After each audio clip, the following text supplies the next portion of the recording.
자, 도발적인 역사, 질문을 하나 하자면은 고구려사를 지켜야 되는 이유가 왜 지켜야 되죠? 그러니까 이거죠. 중국이 고구려사에 집착하는 이유는 너무 명확히 알 것 같아요. 한국이 고구려사에 절실할 이유가 뭐가 있는지가 정확히 모르겠다는 거죠. 대역죄인이다. 네, 소식 잘 들었습니다. 그럼 이제 역사 뉴스 집중 토론 순서로 넘어가 보겠습니다. 오늘은 아까 소개했던 기사였죠. 중국과 불거진 고구려사 논의에 대한 문제를 다뤄볼 건데, 여기서 또 전공 분야이신 일타 강사 하치님께서 이 모든 역사, 고구려사 논의가 어떻게 흘러가는지 한 큐에 정리를 해주신다고 합니다. 이번 기회에 역사 논쟁의 추이를 한번 제대로 정리를 하고 여기에 대해서 우리가 각자 한번 의견을 나눠보는 시간을 가져보면 좋겠네요. 네, 하치님, 그럼 준비되는 대로 바로 시작해 주시면 감사하겠습니다.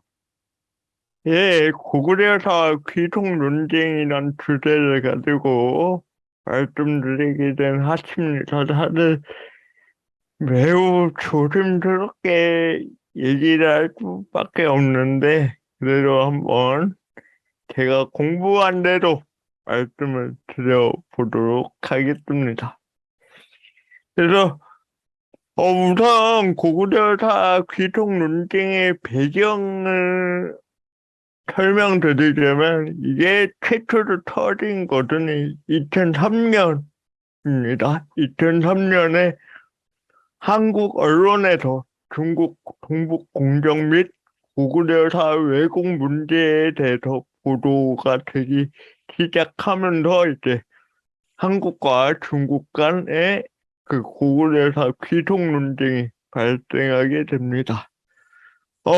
중국의 고구려사 귀속 논의의 추이에 대해서 좀 말씀을 드리자면, 이게 상당히 오래됐습니다. 그래서 이미 1941년, 그러니까, 중국 공산당이 이 중국 전역을 장악하기 전부터 이미 중국 학자들의 일부는 이제 고구려사의 중국사 기록을 주장을 하고 있었는데요. 김위프, 우리 한자식으로 하면 김육불이라는 사람이 이제 맨 처음에 고구려사를 이제 중국사로 기록을 하자는 주장을 처음으로 제기하게 되었습니다. 하지만 이런 논의는 상당히 극소수의 학자들에 의해서만 진행이 됐습니다. 이제 1980년대까지 중국의 대다수 학자들은 고구려를 중국의 왜곡 역사로 처리를 하게 됐는데, 어, 왜냐하면 이제 중국이 그 80년대까지 여러 가지 사건을 겪으면서 이제 역사 문제에 대한 정리를 하지 못한 상태였고, 또 북한과의 그 관계가 있었기 때문에 고구려사에 대한 언급을 가급적이면 피하려고 했습니다. 하지만 이제 1980년대 그 개혁 개방 이후 중국 사회가 안정이 되면서 점차 그런 국경 문제에도 관심을 갖게 되면서 점차 고구려 역사에 대한 논의도 활발히 일어나게 됐다고 할 수 있습니다. 그래서 80년대 전까지는 이제 추와 당 고구려 전쟁도 이제 외국의 외국에 대한 침략 행위로 규정을 했는데요. 근데 이제 1980년대 이후에 이 고구려는 고대 중국 동북의 소수민족 정권이라는 논의가 점차 중국 사학계에서 대두가 되게 됩니다. 어, 이거는 비단 그 고구려사에만 해당이 되는 건 아닙니다. 이 시기에 그 중국 역사계의 큰 흐름은 중국은 다민족 통합국가라는 거고, 지금 중국 영역에 있는 그런 소수민족의 역사들은 모두 현재의 중국사로 귀속이 된다. 이런 논리를 가지고 설명을 하려고 하는데, 이제 이것이 이제 지금까지 중국 학계의 대세 이론이고, 이런 동북 공정뿐만이 아니라 이게 저기 신장 위구르에 대한 뭐 서북 공정도 있고, 운남 지역과 티베트 지역에 대한 역사를 자국사로 만들려는 서남 공정도 있고, 또 몽골 역사에 대한 이런 공정도 있기 때문에, 그런 전체적인 맥락 속에서 이 동북 공정은 일부의 그 공정이라고 할 수 있습니다. 이렇게 중국 2003년에 중국의 동북 공정 문제가 한국에 알려지면서 상당히 한국에서도 격양된 반응이 있었고, 중국 학계에 항의를 하고 학술적으로 많은 대응 방안들이 제시가 되었고, 특히 이제 문화적으로 고구려사에 대한 여러 콘텐츠들이 많이 만들어졌던, 그래서 딱 요때가 제가 중학교, 고등학교 시기였거든요.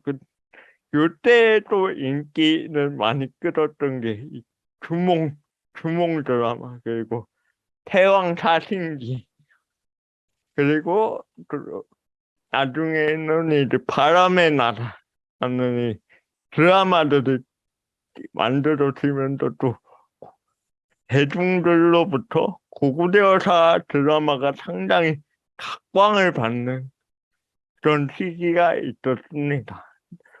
그래서 재밌게 봤고,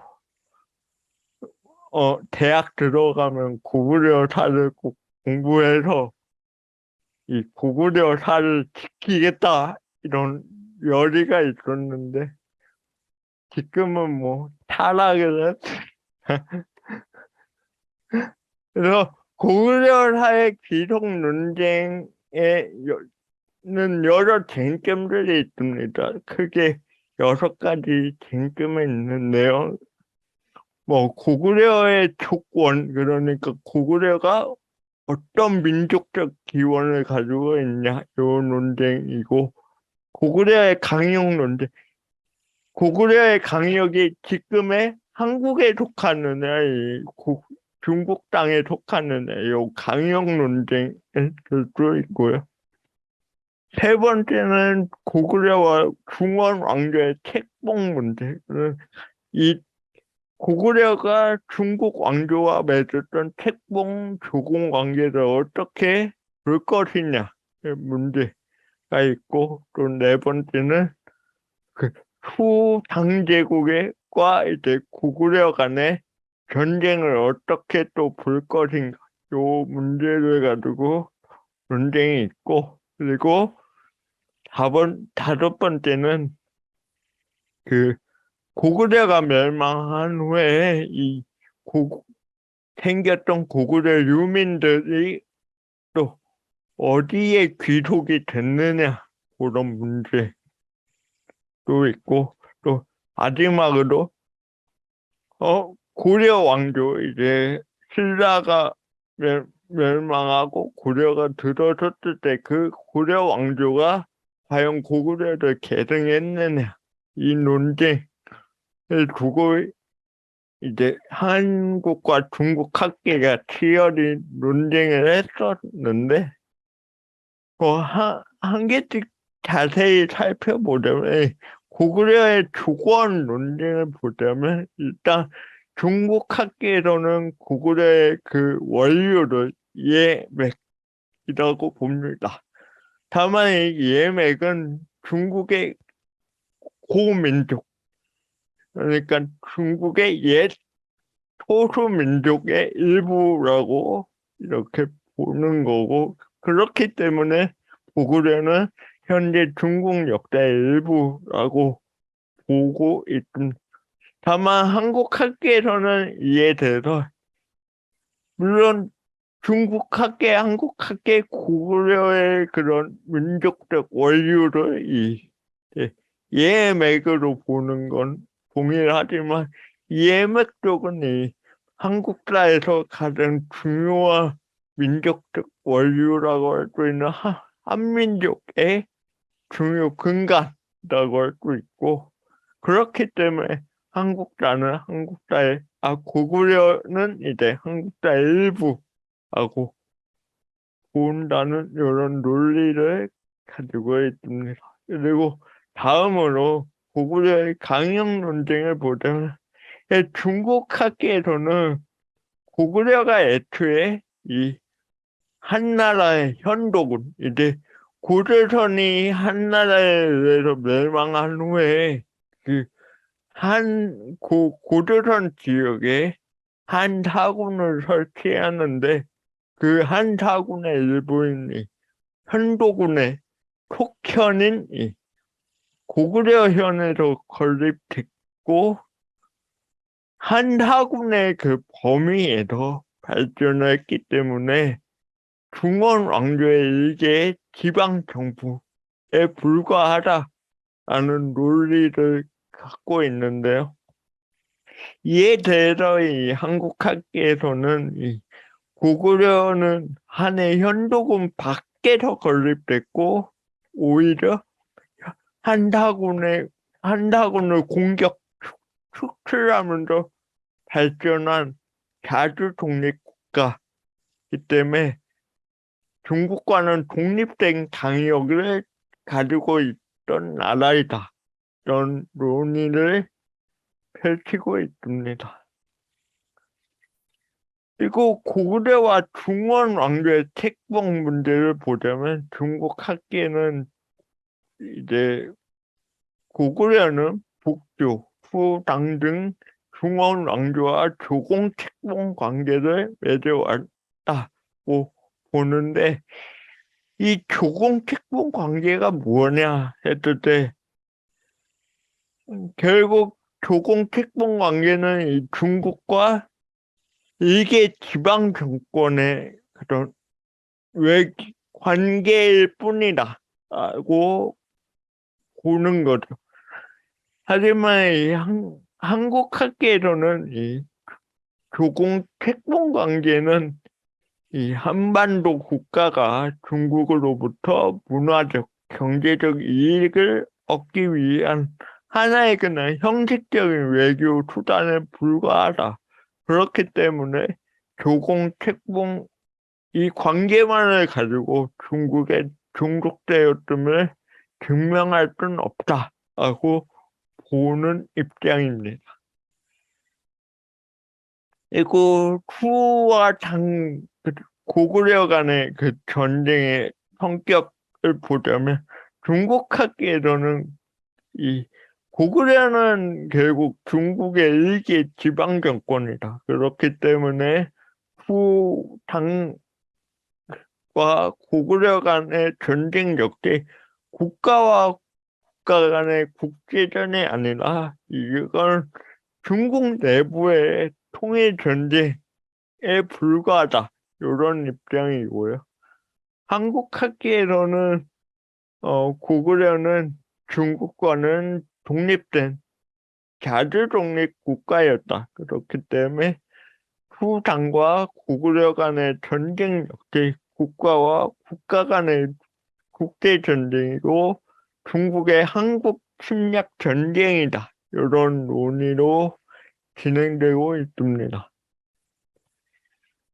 고구려가 멸망한 후 그 유민들의 거취 문제에 대해서도 양측은 또 논의를 달리합니다. 중국 학계에서는 이 고구려 멸망 후 고구려 유민들의 반도 이상이 이제 중원 내지 중국 지역으로 이제 이주하여 그들은 결국 한화, 이제 한족 문화를 받아들이게 되면서 이제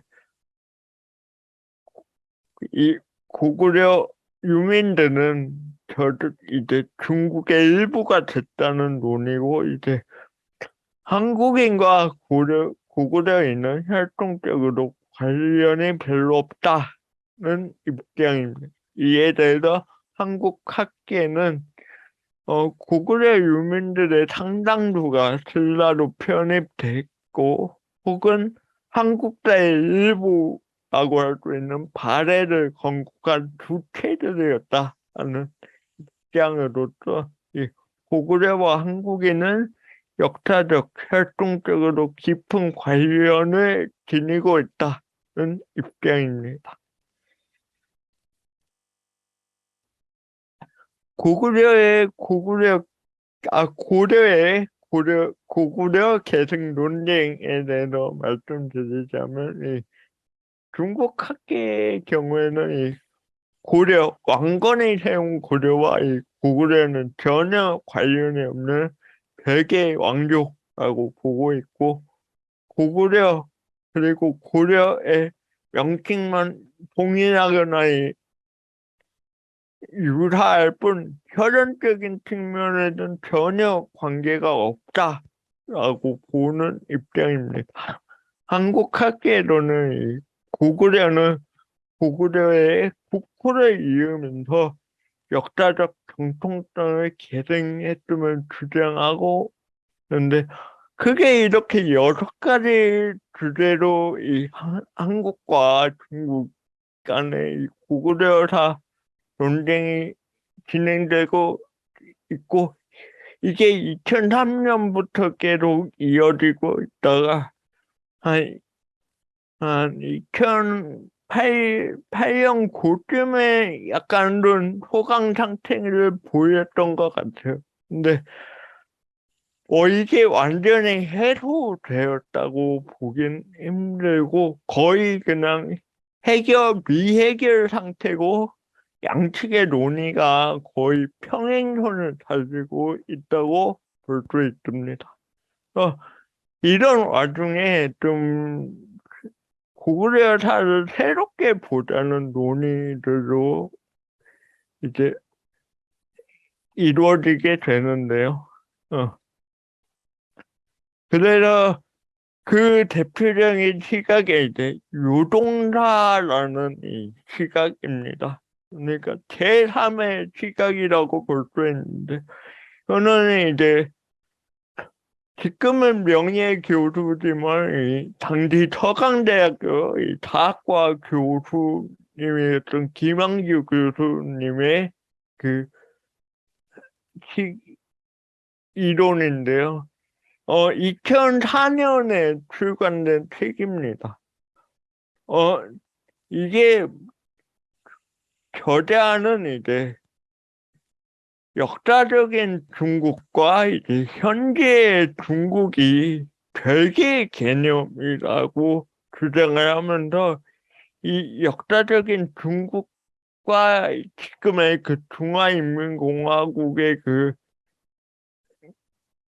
실체를 좀 분리시켜 보려는 작업들을 진행을 하게 됩니다. 그러면서 만들어진 게 이제 천하국가라는 책이고 이 유동사는 천하국가의 그 만주 지역 버전으로 볼 수 있습니다. 그래서 김한규의 유동사에 의하면 이제 동아시아의 역사는 이제 중국, 한국, 유동 그리고 초원, 티베트, 서역 등의 다양한 이 역사 공동체로 구성되었다. 그러니까 이 역사 공동체라는 건 역사적으로 같은 문화, 생활 양식, 또 역사를 공유하는 집단이라고 할 수 있는데 근대의 이런 민족 개념과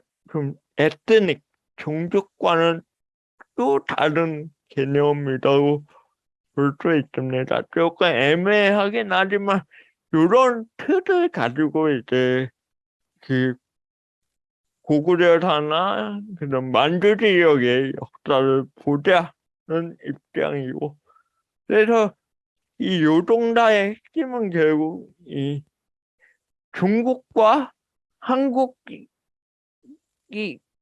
분리된 이 요동사가 존재했다는 겁니다. 그래서 요동 내에는 요동의 역사 공동체가 또 따로 존재를 했다는 겁니다. 그래서 그런 요동 지역 내의 다양한 역사 공동체들이 융합을 거치고 또 새로운 역사 공동체를 탄생시키면서 이 나름의 역사를 써나갔다는 거고, 고구려나 발해 역사로 다 중국사나 한국의 역사라기보다는 이제 요동이라는 제3의 공간에서 일어난 역사로 봐야 되지 않냐 입장입니다. 그래서 요동사에서 보는 이제 고구려사를 설명을 드리자면, 이 고구려는 이제 요동 지역의 이 예맥계 공동체가 건국한 국가로 이제 역사적으로는 전통적인 중국 지역과 한국과는 구별된 역사입니다. 여기다 한국이라는 건 이제 한반도 남부 지역의 이 삼한 지역을 이제 말을 하는 겁니다. 그래서 이렇게 독자적인 그 공간 속에서 일어난 역사로 보는 거고, 이제 고구려의 이 내속 그리고 조공 특공 관계에 대해서는 이거는 고대 동아시아 세계의 특수한 전통적 국제 질서이다. 그렇기 때문에 근대 국가의 종족, 촉구 그리고 식민과는 또 다른 개념이다. 이거는 어디까지나 독립적 국가 간의 질서 체제하고 보고 있고요. 그리고 고구려와 수당 전쟁에 대해서도 이거는 중국과 한국 간의 전쟁 혹은 중국 내부의 전쟁이 아니라 이건 중원 지역의 국가와 이 요동 지역의 국가 간의 국제 전쟁으로 봐야 된다. 그런데 이제 장태종이 이제 고구려를 칠 때 많이 썼던 용어가 이 정요라는 건데, 즉 요동 지역을 평정한다. 이런 개념을 쓰면서 이제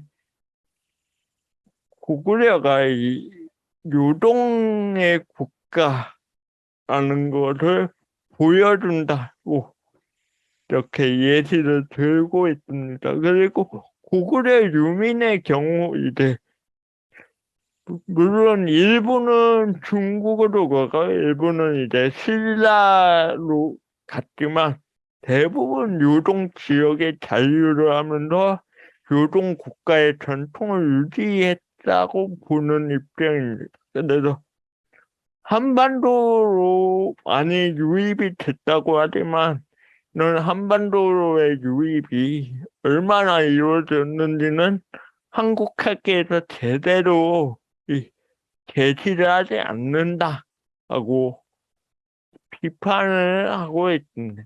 그리고 고려의 고구려 계승설의 경우에도 고구려의 인구, 영토, 문화적 전통이 고려 왕조에 얼마나 영향을 미쳤는지 실증적 연구가 뒷받침해야 한다고 주장하고 있습니다. 한국 학계가 주장하는 것처럼 이 역사 계승 의식만 가지고는 이 고구려 계승설을 논하기에는 다소 무리가 있다는 거죠. 그리고 그래서 요동사에서 보는 고구려사의 중요 논지는 결국 고구려사를 요동의 지역사 측면에서 그리고 동아시아의 전통적 국제 실존에서 이해해야 할 필요가 있다는 겁니다. 그래서 뭐 이상으로 여러 고구려사 귀족 논쟁에 대한 여러 논의들을 봤는데요. 결론적으로 보자면 2000년대 한중 동북 공정 갈등의 원인은 무엇인가 보면 결국은 근대 국가 체제가 아닌가 싶습니다. 특히 직접적인 동북 공정 갈등의 원인은 그 중화인민공화국으로 대표되는 현대 중국 국가가 자신들의 정치적인 배경 속에서 역사를 국가 체제에 복무시키려는 움직임이었다고 볼 수 있는데요. 다만 한국 역사학계도 국가를 지금의 그런 대한민국 국가 체제를 유지하기 위한 그런 역사적 틀 속, 특히 국사 교과서의 그 틀 속에서 고구려사를 맞추어 보고 있지 않는가를 좀 질문을 하고 싶습니다. 그렇고 이러한 그런 국사 체제, 국가적인 시각 속에서 그리고 동아시아 근현대 국민국가의 국사 만들기의 그런 틀 속에서 고구려사는 중국과 한국 사이에서 표류하고 있는 것은 아닌지 또 좀 고민을 해봐야 할 것 같고요. 동북공정의 의의를 보자면 이게 뭐 특히 한국 사회에서 볼 때 고구려가 더 이상 한국사가 아니라는 충격을 현대 한국인에게 던져줬다고 생각이 듭니다. 그 이전까지는 너무 당연하게 고구려사가 한국사라는 이런 거를 너무 당연히 받아들이다가 이제 2000년대 2003년 이제 중국에서 고구려사는 중국사라는 이런 논의에 충격을 받게 된 거죠. 그 속에서 이제 나름 그 고구려사에 대한 논의가 학문적인 논의도 풍부해지고 또 동아시아 역사를 생각할 수 있는 다양한 그런 논의의 여지들을 던져줬죠. 그거의 대표적인 결과물이 이제 그 동북아 역사 재단이라고 할 수 있고 그 동북아 역사 재단을 통해서 또 전문적으로 고구려사나 다른 동아시아 지역 관계사의 그런 연구가 상당히 많이 이루어졌다는 점은 또 나름 긍정적으로 생각할 수 있는 게 아닌가 생각해 봅니다. 이거는 어디까지나 역사학적인 이제 시각이고요. 추가적으로 제가 또 논의를 해보고 싶은 것은 사실 고구려사 귀족 논쟁은 이미 역사학적 논의 단계는 종결이 됐습니다. 이미 중국은 7, 80년대부터 역사적 근거를 다 수립을 해왔고, 또 한국도 나름 자국의 그런 역사적인 논의들을 거쳐서 방어 논리를 계속 펴고 있어서 상당히 이게 평행선을 달리고 있고, 도저히 이건 뭐 워낙 워낙 시각차가 크기 때문에 도저히 뭔가 합의가 이루어질 수 없을 것 같아요. 그리고 결국 그 현실 정치의 영역으로 넘어가게 됐는데, 예, 그러면 고구려사 문제에 대해서 또 어떻게 접근해야 하냐 보자면, 저는 좀 이게 중국의 문제, 그러니까 대한민국과의 중화인민공화국의 문제에서만 우리가 이 고구려사를 계속 접근하려고 하는데, 이게 사실은 엄밀히 말하면 외교 현실적으로는 이 북한과 중국의 문제가 더 중요한 문제라고 생각이 듭니다. 왜냐면 고구려사를 두고 지금 역사를 공유하고 있는 그 근대적 국가는 이제 북한과 중국이라고 할 수 있는데, 결국 이 동북 공정도 왜 일어났냐 하면, 사실 이제 8, 90년대가 들어서면서 이 북한의 국제적 위상이 매우 낮아지고, 특히 중국 내에서의 북한의 위상이 하락이 되고, 북한의 중국 의존도가 너무 높아졌다는 겁니다. 그렇기 때문에 그러니까 중국 입장에서는 이제 고구려사를 북한을 위시하는 이제 한민족의 역사라고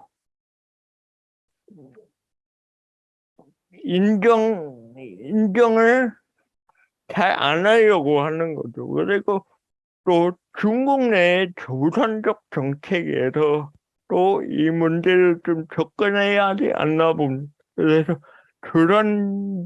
최근 들어서 이제 조선족에 대한 한화 정책, 그러니까 한글을 이제 더 이상 못 쓰는 이런 정책들을 피면서 이제 고구려사 문제도 이런 차원에서도 봐야 되지 않나고 생각이 듭니다. 그리고 한국 측에서 아무리 중국에게 지금 역사 왜곡이라고 항의를 해도, 냉정하게 말하자면 이제 중국 측의 근본적인 태도 변화는 없을 것이라고 생각이 듭니다. 왜냐면 이미 80년대부터 중국 자국의 이 내북 절동 논리로 차근차근 준비해온 논리이기 때문에, 우리가 아무리 이걸 역사 왜곡이라고 항의를 해도 그때 잠깐 좀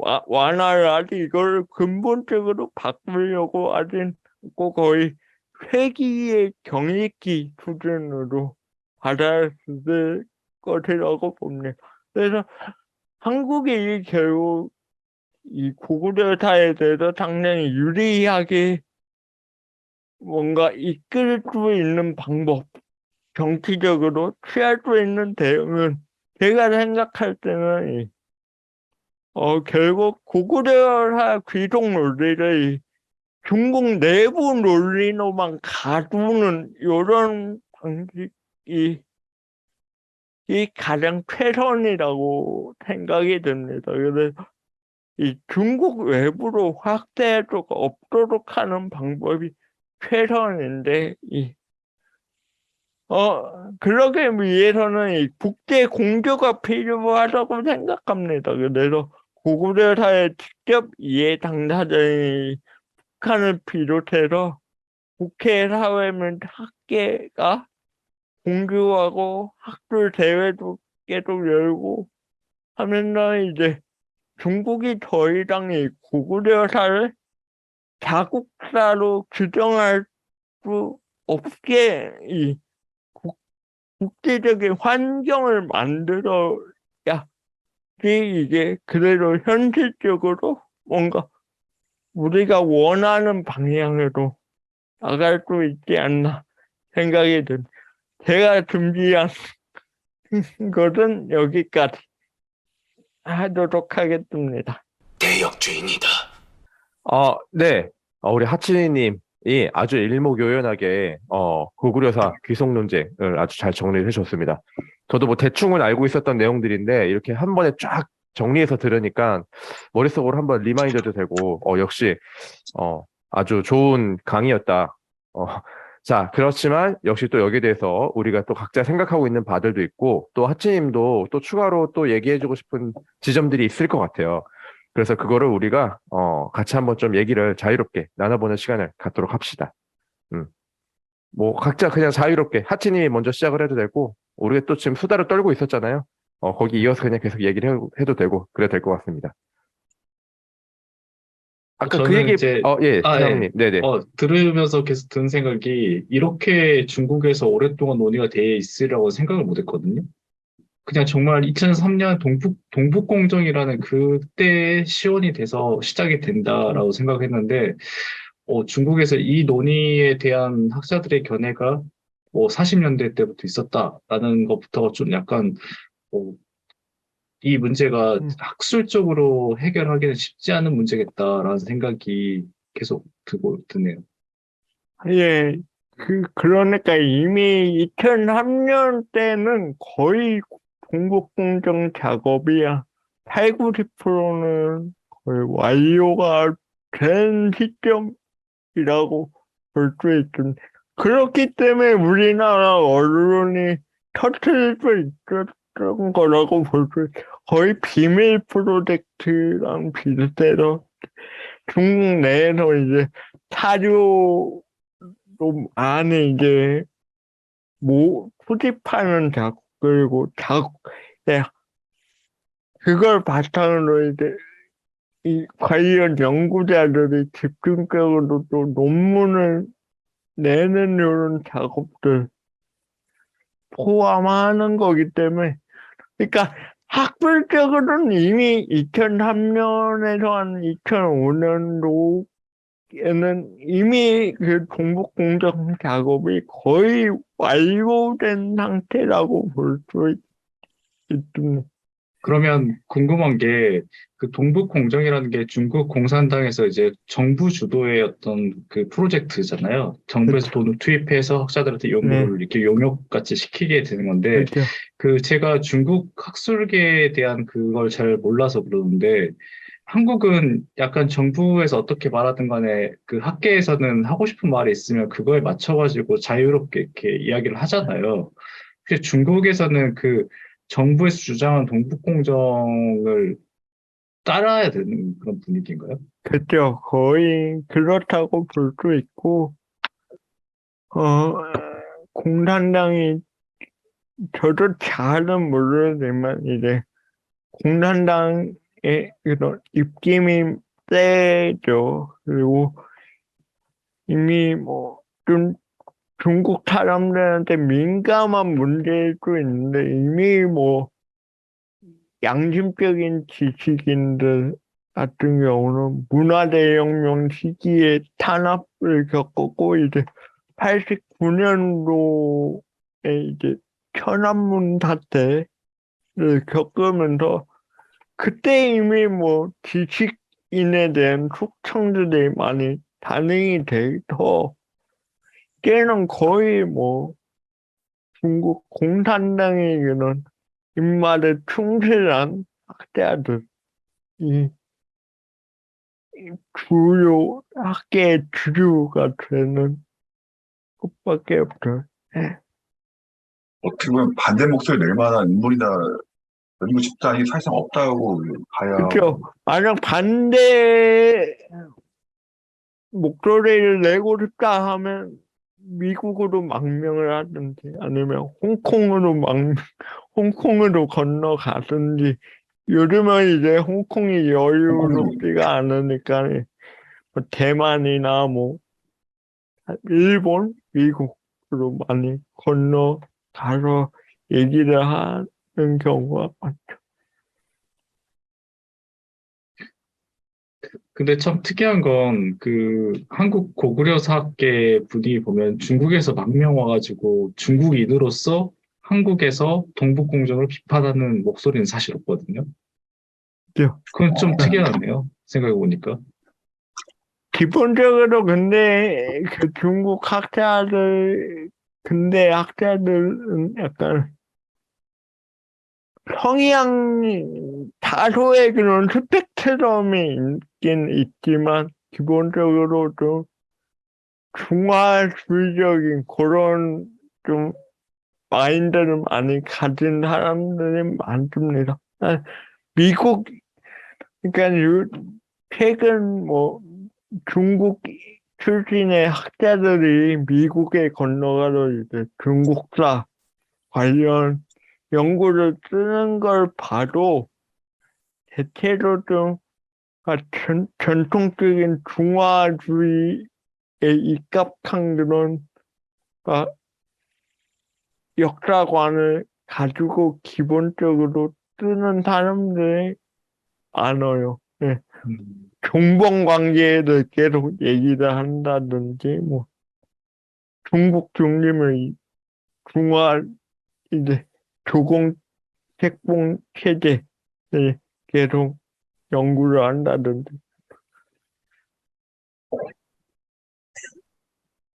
그렇기 때문에 한국으로 오지는 않고, 그리고 어떻게 보면, 한국과 이제 수교를 맺은 게, 92년 엄청 짧아요.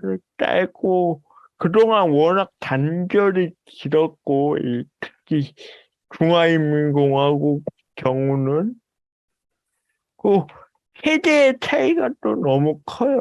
이 공산주의 진영, 사회주의 진영과의 그 자유주의 진영 간의 그는 사고 방식 자체로 좀 다르기 때문에 아무래도 한국어로는 잘 넘어오지 않죠. 예, 학자들. 이게 어떻게 보면 우리가 어느 순간부터 스푼을 놓고 있었다는 느낌을 받아. 이게 뭐, 이 문제가 자세히 아는 건 아닌데, 2000년대 한 그때까지만 해도 이제 여론도 그렇고, 학술적으로 뭔가 연구가 좀 많이 나왔던 것 같은데, 그 이후에는 뭔가 저런 공급구조의 추세에 대해서 뭔가, 이건 아니다, 뭐 이런 식으로 애들 연구나 이게 좀, 것 같다고. 우리 스스로가 어떻게 보면 맞아요. 저거에 대한 관심이 네. 줄은 것 같다. 이런 느낌을 드는 것 같습니다. 이게 지금, 네. 그 아까 말씀하신 동북아 역사재단이 이 동북공주에 맞서는 한국 정부에서 이제 어떻게 보면 대항마로 세워진 거잖아요. 그래서 초창기에는 고구려하고 발해 전문가들이 주도를 해가지고 연구가 진짜 많이 나왔거든요. 근데 최근에는 고구려 발해 나오긴 하는데 주류가 좀 거기서 이제 벗어나서 변방사 쪽으로 이제 많이 뭐 이제 민족사나 변방사 뭐 이런 식으로 해가지고 연구가 방향이 좀 달라졌다고 해야 되나? 좀 동북공정에서 한 발 예. 벗겨난 연구들이 이제 좀 많이 나오기 시작하면서 이 동부역사재단도 약간 그 동북공정 문제에 있어서 좀 시들해진 느낌이 확실히 없잖아 있어요. 시들해 졌다기보다는 이제 타겟을 바꿨다고 저는 생각을 합니다. 그러니까 동북 공정은 일단 중국 전체의 이런 사학적인 움직임 쪽에서 일부거든요. 어떻게 보면. 중국은 보면 이제 뭐 상당한 공정들 많이 핍니다. 우리에게 많이 알려진 게 동북 공정일 뿐이지 뭐 하상주 단대 공정부터 시작을 해서 이제 아까 말씀드린 이제 서남 공정, 티베트 관련 서남 공정 그리고 위구르 지역에 관련된 이제 서북 공정 그리고 몽골과의 역사 문제도 있고 또 청사 공정도 하고 있어요. 청사 공정 한 2005년부터 청사를 새로 뜨자는 논의가 진행이 돼서 이제 청나라가 다민족 국가이기 때문에 이걸 중국이 계속 계승을 했다. 요런 논리로 이제 새롭게 청나를 쓰는 작업들을 하고 있거든요. 그러니까 한국으로서도 그 동북공정만 가지고 이제 그 중국의 논리를 공파하기가 힘들다고 생각을 한 거죠. 그렇기 때문에 더욱 본질적으로 중국의 이런 변경사 체제를 다 이제 공격이라기보다 이거 반박하는 논리 체제를 구축하자는 입장에서 이제 좀 확대를 한 거죠, 이제. 중국 공정에서 좀 중국 변경 공정 전체로.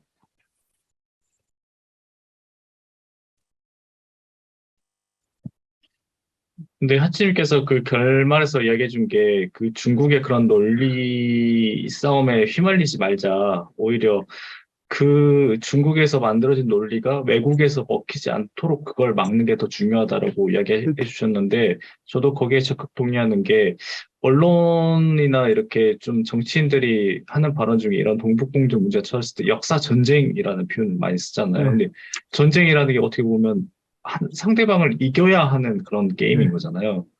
근데 그렇게 해버리면 결국은 상대방이 뭘 잘못했는지를 따지게 되면 서로 간에 합의점이 네. 없어지는 거잖아요. 전쟁은 합의가 안 되는 부분이니까. 그래서 저도 계속 들으면서 드는 생각이, 중국이 이렇게 정치적으로 내세우면서 만든 그거를 허물려고 하는 게 아니라, 그건 중국에서 자기들이 통용되는 자기들의 상식이고 논리인 거잖아요. 네. 그게 이제 외국 사람들한테 들면 이제 그게 지지를 받아가지고 어떻게 보면 사실이 돼버릴 수 있으니까, 오히려 그런 부분들을 더 홍보를 하고 더 이제 막아낼 수 있는 어떤 다른 논리 체계를 만드는 게 더 대응의 방식으로서 더 타당하다고 저도 동의하고 있습니다. 그래서 그런 활동을 하는 게 사실은 반크라고 네, 할 수 민간 있는데, 외교단체. 문제는 아, 반크가 이제 제가 봤을 땐 물론 좋은 활동을 하고 있는 건 맞아요. 근데 다소 저는 좀 전문성이 조금은 결여되어 있어서 이게 자칫 잘못하다가는 이미지가 크게 타격을 입을 수 있죠. 그럴 수도 실수하게 있고, 되면. 이게 네. 국제사회의 이런 냉혹한 그런 현실 정치 논리에서 방크같이 좀 약간 더 감정적으로 이걸 부딪히게 되면은 뭔가 또 잘 해결이 안 되는 부분들이 있거든요. 예, 그렇기 때문에 좀 한국 학계나 특히 한국 학계가 좀 반성해야 할 부분은 너무 이제 우리 한국사의 영역에서 얘기를 많이 했다는 거죠. 이런 고구려한 논쟁에 대해서. 예, 예, 좀 더 국제적으로 좀 학문의 장을 좀 더 넓게 볼 필요가 있다고 저는 생각을 합니다. 국제 학술대회도 계속 열어야 되고 했었어요. 사실 2003년 그쯤에 맞아요. 해서 북한하고도 많이 하고. 많이 네. 하고 그런 움직임을 많이 확대를 했어야 되는데 우리의 대응 방식은 너무 뭔가 끓는 냄비 수준에 불과했다, 사실은.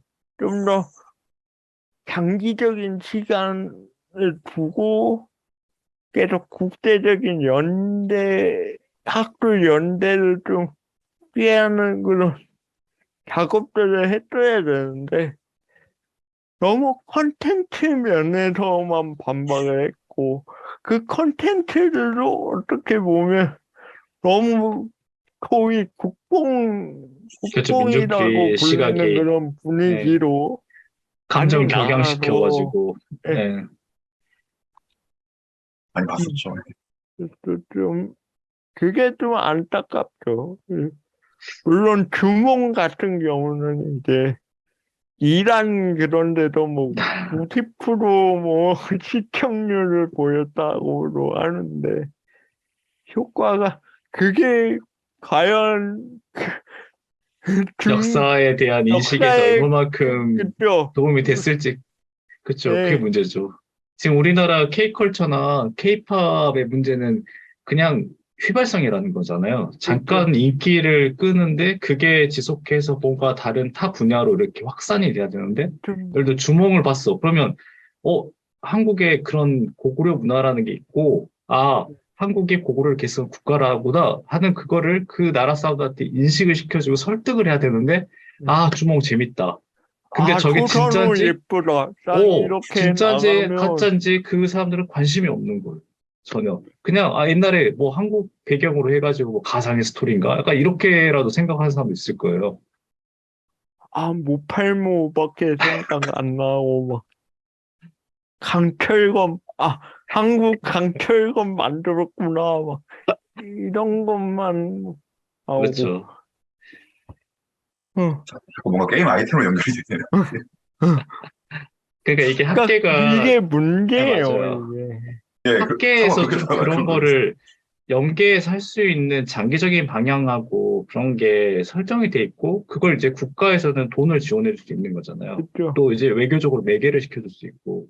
근데 그런 부분들이 좀 엇나가 자기들끼리 그냥 톱니바퀴가 돌아가는 느낌인 것 같아요. 그리고 동북아 역사 재단도 이게 정권이 바뀔 때마다 그렇죠. 이게 정권의 분위기가 바뀌니까. 입김 때로 연구가 되는 경향이 맞아요. 있어서 좀, 일본사에 치우칠 때도 있고, 어쩔 예, 때는 또, 어, 그것도 많이 한계라고 할 수 있죠. 참 어떻게 보면 예. 항구적인 연구 지원이 계속 이루어져야 되는데, 참 어떻게 보면 국가가 많이 나서야 될 문제인데, 이게, 그렇지 못하니까 이게, 그게 근본적으로 이렇게 될 수밖에 없는, 음, 그렇게 된 것 같아요. 이제 국가가 잘 안 나서니까. 중국은 어쨌든 저렇게 치밀하고, 어떻게 보면 연구 성과 쌓아왔고, 동시에 다 맞춰지는 거잖아요. 그 다른 공룡들이랑. 그죠. 집요한 면도 있는 건데, 그리고 고구려사의 한정이나 말하면 우리가 한계가 있을 수밖에 없는 게 유적지 그런 게 대부분 뭐 부실하죠. 그래서 다 북한 내지, 또 북한이나 이제 만주지에 중국의 있으니까요. 예, 네. 만주 쪽에 있어서 아니, 한국에, 지금 대한민국에 있는 고구려 유적이라고 하면 생각나는 게 아차산성 이런 거밖에 없어요. 사실 근데 음, 아차산성도 아차산 보루 진짜 몇십 년밖에 그 고구려가 지배한 적이 없거든요. 그 흔적이 별로 없어요. 사실 거기에 뭐 고구려 대장간 뭐 마을 뭐 이런 것도 있고 하지만 발굴된 유물이 그렇게 막 풍부하지가 않거든요. 그래서 지금 우리가 그 국립중앙박물관 가면 그 고대사 중에 관이 제일 작은 데가 고구려실이에요. 보면 그죠. 정말 그 양옆에 한쪽에는 그 영상 엄청 크게 만들어 놓고 한쪽에는 그 사신도 모사 온 있고 바깥에는 사실 유물들이 진짜 거의 없거든요. 그러니까 그런 측면에서 봤을 때도 대한민국의 그 고구려 연구가 좀 기반이 탄탄하지 않은 측면이 있을 수도 있어요. 그런 고구려의 영역도 굉장히 지배가 짧았기도 하고 유물도 풍부하지 않고 유적지도 뭐 생각하는 게 별로 없는 상황이니까. 그렇다고 또 북한이 중국에 나서서 또 하는 것도 아니니까요. 제서리를 낼 수 있는 상황도 아니고 그렇죠. 그나마 지금 한 게 이제 유네스코 문화유산의 공동등재하고 그런 건데. 공동등재한 거 네. 그거에서 이제 그 이후로 뭐 한 발짝 나간 게 별로 없어요 사실. 그러니까 뭐 참 하치님이 말이 안 가식합니다. 나옵니다. 이제 답답하고, 뭐, 자, 도발적인 아, 질문을 하나 하자면은 고구려사를 지켜야 되는 이유가 왜 지켜야 되죠? 맞아요. 민족주의사관 벌써 던지고 정말 그러니까 객관적으로 왜 우리는 국가에서 고구려서 왜 해야 돈을 되나? 지원해줘야 되고 음, 왜 사람들이 해야 왜 할까? 관심을 가져줘야 되죠, 거기?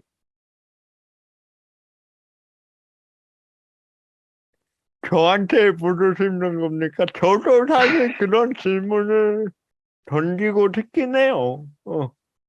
그, 그러니까 이거죠. 중국이 고구려사에 집착하는 이유는 너무 명확히 알 것 같아요. 네. 근데 한국은 거기에 대한 대응만 하고 있는 거잖아요. 방어만 하고 있는 거고. 한국이 고구려사에 절실할 이유가 뭐가 있는지가 정확히 모르겠다는 거죠. 오히려 저는 일제 시대 때는 절실했다고 생각이 듭니다. 왜냐면 아무래도 당시에는 민족주의가 한창 있었던 시기이고 좀 일제에 의해서 이제 국가 자체가 없어진 상황 속에서 아, 어, 민족의 뭔가 자긍심을 불러일으키는 그런 작업들 그래도 신채호 선생이 뭐 고구려사를 계속 언급을 하고 뭐 그러는 과정 속에서 이제 뭔가 고구려사가 우리 민족사 역사다 이런 관념들이 이제 심어지고 지금까지 내려왔다고 생각을 해요. 그래서 사실 신태호 선생 때는 이제 그게 상당히 좋은 논리였고 나름 호소력이 있는 논리가 됐지만 근데 우리도 좀 신태호식의 논리에서 좀 극복해야 하지 않나 기도 하고요. 제 생각에도 또 그럼에도 지켜야 되지 않을까? 그래도 한국사 일부라는, 한국사의 입장에서는 어떻게 생각하시는지 한국 근대사의 입장에서 그래도 한국사 일부 이제, 모르겠어요. 우리하고 직접적 정체성까지 간다면 모르겠는데, 한국사 일부이고, 그걸, 그 큰 틀을 설명할 때 고구려가 중요한 역사인 건 분명하기 때문에, 그것 때문에라도, 물론 이것조차 물론 민족주의적인 시각일 수도 있는데, 그것 때문에라도 좀 지키려고 일단 노력해야 되지 않을까? 그 생각은 듭니다. 그렇게 하면 백제와 신라는 중요하지 않나요? 그러니까 맞아요. 지금 하치님이 되게 중요한 지적했는데, 만약에 중국에서 백제 역사에 대해서 중국사의 일부다라고 했었으면, 그건 지켜야 돼요, 말아야 돼요, 박사님? 뭐, 예를 들어, 신라 역사, 신라는 사실 중국에 있는 민족이 건너가지고 만든 나라다라고 하면 지켜야 할까요, 말아야 할까요? 제 생각에 그렇게 되면은 아마 지켜야 할 절실할 필요가 생길 거예요. 그러면 왜냐면은 백제하고 네, 신라의 영역은 지금 우리가 지배하고 있잖아요.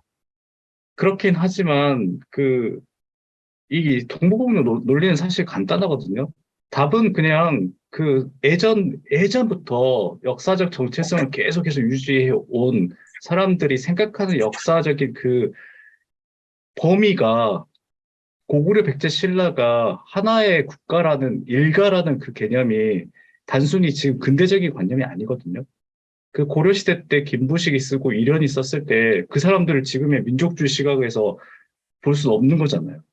그 시대, 그 삼국시대에 최근 가까웠던 사람들이 남긴 명확한 기록에는 하나의, 하나의 일가라고, 그러니까 하나의 그 가문이라고 인식을 하고 있었단 말이에요. 그럼 그렇죠. 그러니까 그거에 비해서 삼국 사기죠, 그러니까.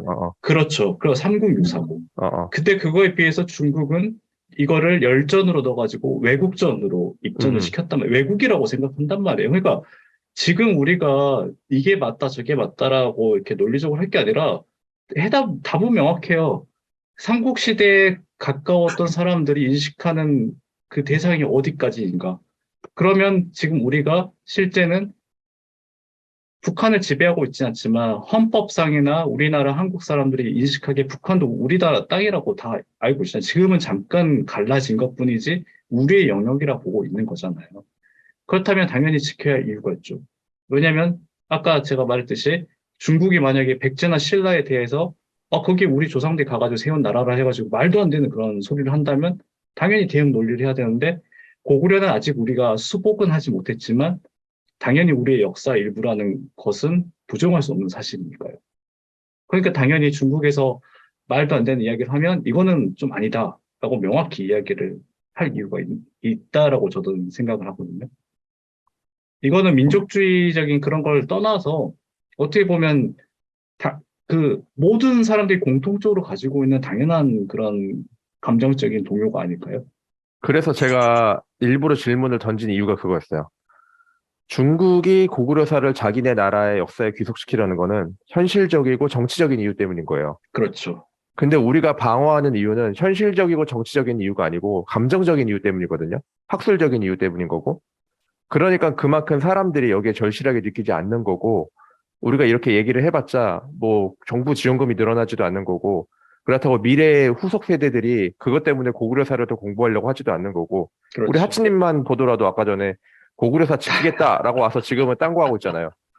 그러네요. 그렇게 되는 거죠. 산 증인이 있네요. 근데 옆에. 중국 같은 경우는 안 그럴 깐 말이죠. 고구려사는 우리 거야 라고 한 애가 크면은 현실적으로 계속 하고 그거를 있죠. 계속하면서 지켜야 할 필요가 있어서 현실에 절실한 필요가 있기 때문에 걔네는 그런 식으로 계속 나올 거라는 거죠. 그들은. 근데 거기에 반해서 우리가 이거를 방어하는 그 근본적인 감정의 기원은 어디서 오냐라고 볼 때 그건 현실에 기본하고 있지 않다라는 거죠. 그러네요. 어, 굉장히 좀 제 생각은 그렇다는 거죠. 서로 맞질 않네요. 중국의 어떤 그런 그 흐름과 우리나라가 대응하는 흐름 자체가 어떻게 보면 좀 엇나가 있는 저는 것 같아요. 차원이 그래가지고 달라요. 그래가지고 제 생각인데 통일이 되면은 고구려사 귀속 문제에 대해서 우리나라 정부의 태도는 완전히 달라질 거예요. 그때부터는 현실의 문제거든요. 맞아요. 그때부터는 현실의 문제고 천리장성이 어디까지 왔느냐, 천리장성은 누가 쌓았느냐 이런 문제들은 진짜 현실의 문제이기 때문에 그때부터는 미래 후속 세대들이 고구려사를 공부해서 이 문화유산들을 지켜내고 여기가 우리의 영역이고 원래부터 우리가 찜콩하고 있었다라는 사실들을 확실하게 지배하게 논리를 개발을 내겠죠. 그때는 감정의 문제가 아니고 제 현실의 문제니까 우리 영역을 뺏기냐 안 뺏기냐 이런 문제가 되잖아요. 중국도 마찬가지 이유로 그걸 시작한 건데 우리는 마찬가지 이유로 그걸 작업을 시작하지 않은 것뿐인 거죠. 근데 아까 하치님이 잘 지적하셨겠지만 거기에 큰 문제가 역시 그러면 조선족이랑 북한이 주체가 돼가지고 그런 것들에 적극적으로 대응을 해야 되는데 그거를 현실적으로 대응할 수 있는 학술적 역량이라든가 재정적 역량을 갖고 있는 건 남한 사람들밖에 없고 현실적으로 대응해야 되는 사람들은 조선족이랑 북한 사람이란 말이죠. 근데 서로 공조가 전혀 되고 있지 않잖아요. 그러니까 이런 것들을 우리가 한번 생각해 볼 필요가 있다라는 거죠. 그냥 감정적으로 우리 역사니까 지키자 이런 문제보다는 왜 지켜야 하는가 이런 것들을 그냥 냉정하게 한번 따져볼 필요도 있다라는 거죠. 라고 저는 경북공정 얘기할 때 항상 그 생각을 하겠네요. 네, 예. 맞는 말씀인 것 같습니다. 어쨌든 지금 1분밖에 안 남아가지고 여기서 급하게 마무리해야 될 것 네네네. 같습니다. 네, 그래서 오늘 우리 하치님 덕분에 좋은 얘기 많이 들었는데 늘 그렇지만 이 문제 분명히 또 터집니다. 그러면은 우리 그렇습니다. 토론한 거 반복되고. 바탕으로 다음에 또 한번 좋은 얘기를 나눠보도록 하죠. 네, 네. 그러면은 이번 주 대역죄인들은 여기서 마무리 짓도록 하겠습니다. 모두 수고하셨습니다. 고맙습니다. 수고하셨습니다. 네.